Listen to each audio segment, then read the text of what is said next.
What's going on, guys? Welcome back to another monster video. So in today's video we are going to be reviewing one of the best monsters in the game, if not the best resurrector or supporter in the game right now. So that is of course Uriel the Divine. The race recently finished and we got a rank 4 monster, so I wanted to review this monster for you guys as quickly as possible, letting you guys know what skills to go with and how to use this monster at its best potential. So I hope you guys are excited for today's video. If you are, make sure to drop a like, subscribe to the notification on. Anyways guys, let's go ahead and get started. Alright guys, so you guys can see we have Uriel the Divine in here and it is at level 142, rank 4 of course. And before we check out anything, look at the traits guys. The trait is so darn broken. So you have Celestial giving you immunity to stun, bleed, and mega stun, and on top of that you have hardened as well at rank 1. So basically 2 traits at rank 1, which is actually pretty good. Rank 3 gives you access to dodge area, so you don't have anything for rank 2, but that's okay. Just think of it as hardened being on rank 2, but you just get it early, if that makes sense. Rank 3 you have dodge area, so only single targets can bypass that, and also on top of that pierce skills of course. Rank 4, you have cooldown immunity. So the cooldown immunity is actually, I think, only to this monster. I might be wrong. We're gonna have to see it in battle. So you can get it to rank 5. At start of battle, everybody will basically have tortures. Now that's just the traits. Let's go ahead and quickly get into the skills, because the skills is just amazing. Okay, so look at this. The Chosen Angel deals very heavy earth damage to all enemies, removes positive status effects from all enemies, disables traits, and applies mega stun. So that ultimate right there is actually pretty good in my opinion. Look at these 4 skills that are equipped already. Pure Resurrection, you basically resurrect everybody in your team with 50% life. So as long as this monster is alive, if your other 2 monsters are dead, you can always just go ahead and resurrect them. And the nice thing about this monster is that you actually have access to Ascend. So you can, for example, give Flamar's Ascend or Uriel Ascend to basically come back and you could continue resurrecting over and over again, which is actually really good. It is 48 stamina, 3 turn cooldown. Then you also have this Eternal Nimbus, which is a moderate earth damage to one enemy, removes positive status effects from one enemy, and then from all enemies applies curse to all enemies. So I mean, this skill itself is really good.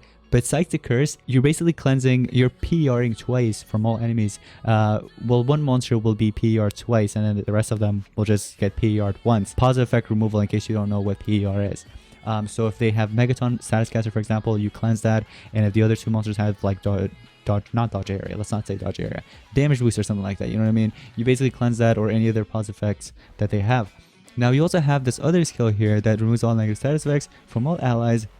You also apply life regen. So let's say all your monsters have like a bunch of tortures, such as, for example, just tortures in general, or if they are basically controlled, like corruption, stun, and so on. You basically cleanse everything with this, and you also apply life regen, which is going to help out all your allies. And the nice thing about this skill is that it's actually 1 turn cooldown and 32 stamina, but especially 1 turn cooldown. That's really good. And last but not least, you have Holy Resurrection, which basically resurrects the ally, giving them a damage boost, which is probably like a 50% damage boost, yep, and then also giving them an extra turn, so you're basically turn transferring once you resurrect them, which is really good. All right, so that's definitely going to come in handy. Now you also have access to Repentance, which is also a virus thing, and then Possession as a status effect, so you can hit everybody with Possession. You can basically run this monster as Denier / Supporter, mix of both if you want, or you can probably do just Deny in general. Wow, okay, yeah, so you have multiple possession skills here, I see. So this one, in Pure Resurrection, it resurrects one enemy with 1% life, applies possession to the enemy, and then gives 1 extra turn to itself. Oh, that's really good. That is really good. In Pure Resurrection isn't actually a bad skill. If you want to run it, go for it. Same with this one. This Dictum skill, I do recommend running that as well if you want. Custody Dictum deals moderate light damage to one enemy, applies possession, and double damage to one enemy. So I wouldn't really recommend running this. If you want, you can, but Impure Resurrection isn't a bad idea. If you want to run that, go for it. Even if, for example, you resurrect like an Ant Spatial monster, you resurrect them, you give them possession, giving yourself an extra turn will basically trigger the Invasion, so they'll get a turn in. They'll most likely hit all their allies or something, or just themselves, eliminate themselves or something, you know what I mean? Sadly, it's a 3 turn cooldown, so you can't really spam that as much as you want, you know what I mean? But yeah, that's that. I already reviewed that one. This one is just a PER twice. Oh, this one is a PER twice to one enemy. So if you want to run it, go for it. I would still run this over this, honestly, but it just depends on the play. Whatever the play is, go for it. Now, there's also Torment Dictum, which applies torture to all enemies while you're dealing some damage. Applies a random torture to one enemy, resurrects one ally with 1% life. It's a spammable one, so you can basically continue resurrecting, but you will still have to wait for another turn in order to use it again. You know what I mean? It's not like it gives an extra turn or something. Now, last but not least, Ancient Spell, which is just a curse to one enemy while you're dealing damage, and it's a spammable one. So overall, in my personal opinion, these are his 4 best skills that are already equipped here. And if you do want to switch with anything, you can go with, for example, Dictum over one of them. But I'd say keep the Catholic Con. This one's really good. The Resurrection, here's the thing, you can either carry the Holy Resurrection or the AoE one. And if you want to run this, you can run it over either Pure Resurrection or Holy Resurrection, either one of them. But having both of these, or all 3 of these skills right here, are really good, and especially this one too, because you're basically PERing from the enemy. You'll definitely need that, and it comes with Curse, which is a bonus. But that is all for the skills. Let's get into the Relic Slots, guys. So you can go, for example, with Uriel SN or another Revival SN, like Firmars SN. For Equaleria, or sorry, I say Equaleria. For the staff, you can do Equaleria staff, Masher staff, and a bunch of other staff, such as Cane of Atlantis, for example, so many more. There's also Ancient Cloak if you want to run this. This is actually not a bad talent. So running Ancient Cloak on this monster is not a bad idea. You can also run a few others, like for example, if you want to do Hollow Mirror, that's kind of optional, but I'd rather run that on a tank or something, or 7 cents on the tank. But you can also do 7 cents on this monster if you want. But this monster, I mean, it won't really get hit too much, you know what I mean? But I mean, at the same time, it's a good counter to a Shivaraka. So this monster, every time he gets hit, Shivaraka gets a Torture and just keeps stacking up. So, but Ancient Cloak is not a bad idea, you know what I mean? Running Ancient Cloak, you can basically continue PERing, applying Curse to the enemy, and then also you have like Resurrection skills and also NER. So that's pretty good. Alright, so here we are in friendly battles, guys, and this is basically what I'm pairing it up with. The 2 dodge area with the taunt combo is really good. And by the way, I am running some life runes here on this monster. I have 2 life runes with 1 team speed. There's 7 cents as well. There's this monster with Spirit of Destiny. I'm running it as an attacker, of course. And then last but not least, Anticipation with basically 2 life and 10 team speed, just random. You can also do, for example, triple team speed if you want, or 2 team speed with 1 life, 1 speed. There's a bunch of combos that you can actually do with. I had to quickly choose a skill because I was going to run out of time, but I PER'd because, I mean, what else am I going to do? Do a double damage to my attacker? I mean, come on. But even if I did, let's say it was not an artifact attacker and I was someone else, even if I tried giving the double damage, the monster won't be able to deal too much damage, because remember, I'm running like 2 life runes on this monster, super tanky. On top there's 7 cents, and then I have a Resurrector as well on my side. There's dodge area. These 2 won't really get hit because they have dodge area as a trade. So it's really good. Now let's say, okay, the hardest thing that I could actually hit this enemy with would be my enemy detected, because that's a metal skill. The other ones are water, and it won't be able to deal too much damage. So as you can see, this monster barely took any damage. Having these 2 life runes is actually pretty good in my opinion. You know, if you want to run them, go for it. Now it's finally my Uriel's turn. So when you get a turn with Uriel, what you can do, probably do Eternal. I mean, what else are you gonna do? Like life regen to everybody? I mean, you can if you want to. You can have your tank survive longer if you want, but I would say just do Eternal. You know, Hollow Mirror kick them for the 2nd turn. Let's see.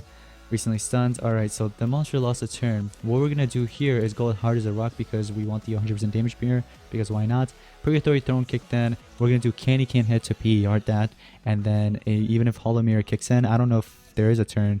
Oh, there is actually one more use, right? But that's just the armor. Okay, it is just the armor. So what we can do is apply 2 random tortures to the tank then. So there's Nightmares and also Ignition.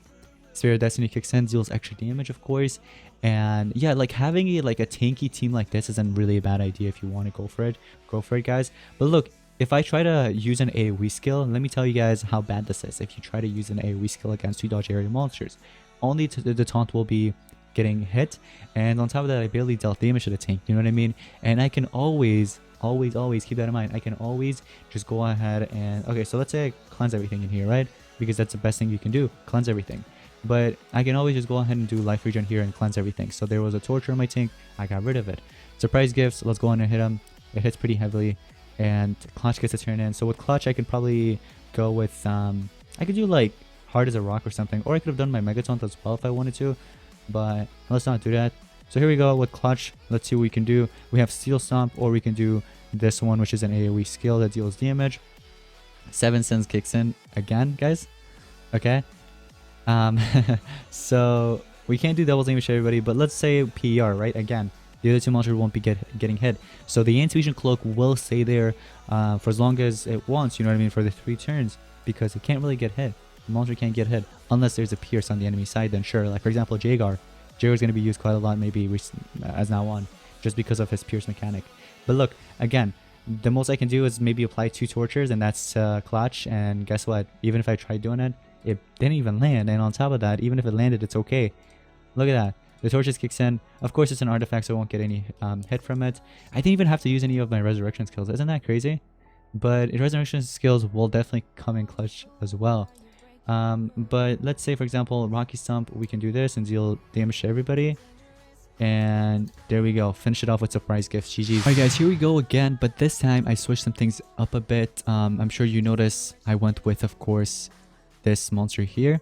You know, the, what's it called? Grakshak. And on top of that, Clutch is running 1 life rune instead of 2 life runes, for example. So I'm doing 2 team suits this time. I'm making this monster less tanky, so I'll be able to basically 1-tap with Grakshak. I'm doing it on purpose. That's why I went with double damage here. Let's say, for example, I do my stun to everybody, right? It won't affect Grakshak, of course, because of dodge area. But just wait and watch, okay? So there goes Hollow Mirror. Hollow Mirror doesn't kick in. It's okay. We still do this because of the curse for fun. Why not? Hollow Mirror kicks in again. And you know what? I'll go ahead and take it easy on you. I'll just go ahead and charge up on my Clutch. I mean, why not? Let's do it, okay? We charge up on Clutch. And now that it is this monster's turn, so my most powerful skill, Spiritual Distribution, actually eliminates the monster fully. So look at this. Spiritual Distribution, kill streak on top of that, kills the monster fully, right? I don't get the extra turn because it won't really give me the extra turn. But that's completely fine. Purgatory Throne kicked in here. I can do, for example, cleansing everything from my monsters. I can now go ahead and do Candy Cane hit, okay? There might be one more use of Hollow Mirror if I'm not mistaken. Nope, it is actually, it's gone. There's no more use. We can do Explosive Gifts to apply the 2 tortures. And now watch, okay? Watch. What I'm going to do is go ahead and resurrect my monster here. So I can resurrect it with either 50% life, or I can do 50% life, give damage boost, and that extra turn to my ally. So there goes the 50%, right? Wait for it. 50%. And then on top of that, I might do Hard as a Rock, because why not? I already used my PR skill with Grakshak, if I'm not mistaken. If not, it's still fine. So let's say we cleanse it, okay? The monster cleanses it. Why not? I mean, it'll most likely do that. We can do Surprise Gifts. So that monster's 100% dead. There's no way you survive that, no matter how much you heal. Yep. Okay, you're gone. And let's say Grakshak takes a turn again. Guess what?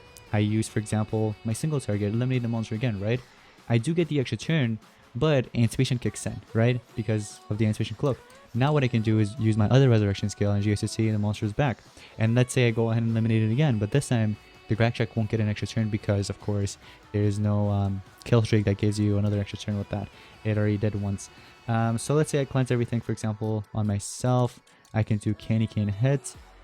And then I can do Supreme Fun for the damage. And sadly, I can't really resurrect. But that's fine, you know? Let's say double damage to my attacker, right? But Teddy Bomb is still alive. Keep that in mind. So I can do, for example, a random control, right? Or it doesn't come with that. Never mind, it's just a torture. And, oh, by the way, Grakshak against that monster, barely any damage because it's light against light. Keep that in mind. AoE skill is available, and I have Eternal Wings, so I might as well do Eternal Wings because AoE won't really land. So why go with that? And I can do Candy Cane hit, and again, I'll purposely charge here just so that I can go ahead and... Oh, I thought my Resurrection skill would have been on... Oh, there it is. Never mind. Next turn I can do it. Okay, you know what? On purpose, I'm going to charge up twice. Let Grakshak take a turn, but look, this is what I meant earlier. Barely any damage because light against light. Keep that in mind. Barely any damage. So here I can either heal, cleanse the torture, or I can go ahead and do Holy Resurrection, giving an extra turn to the monster as well. And imagine if this is your attacker, you know what I mean? Your attacker could just do BAM. GG's. That's going to be pretty much it for today's monster review on the monster Uriel the Divine. Let me know in the comments what you guys think about this monster. Again, I'd recommend running a Tink on the side, you know, having the 2 dodge area combo, such as, for example, Teddy Bomb with this monster mixed with the taunt monster. It could be like Centaurus with face shield, or you can even do... I wouldn't say Centaurus with face shield because reverse healing could actually kill you from Posidonia. But if you have something better than that, you can do, for example, Clutch. Clutch with 7 cents would be a good idea with like 2 life or even 3 life actually you can do. But 2 life should be enough with a team speed. And then you can run like a setup like this, you know, 2 life, 1 team speed, or you can do, for example, 2 speed, 1 team speed, or 1 speed, 2 team speed. There's a bunch of combos that you can actually go with the runes. Okay, there's many that you can actually do. But besides all of that, guys, what do I really think about this monster? Well, I have to say it's a fantastic monster. It is definitely going to be meta. It already is. I mean, you've seen it on PvP already. You know what I mean? Players are already using it. But anyways, thank you all so much for watching today's monsters video. I hope you guys did enjoy, and if you did, make sure to drop a like, subscribe, turn on notifications, and I'll see you guys in the next one. Peace out.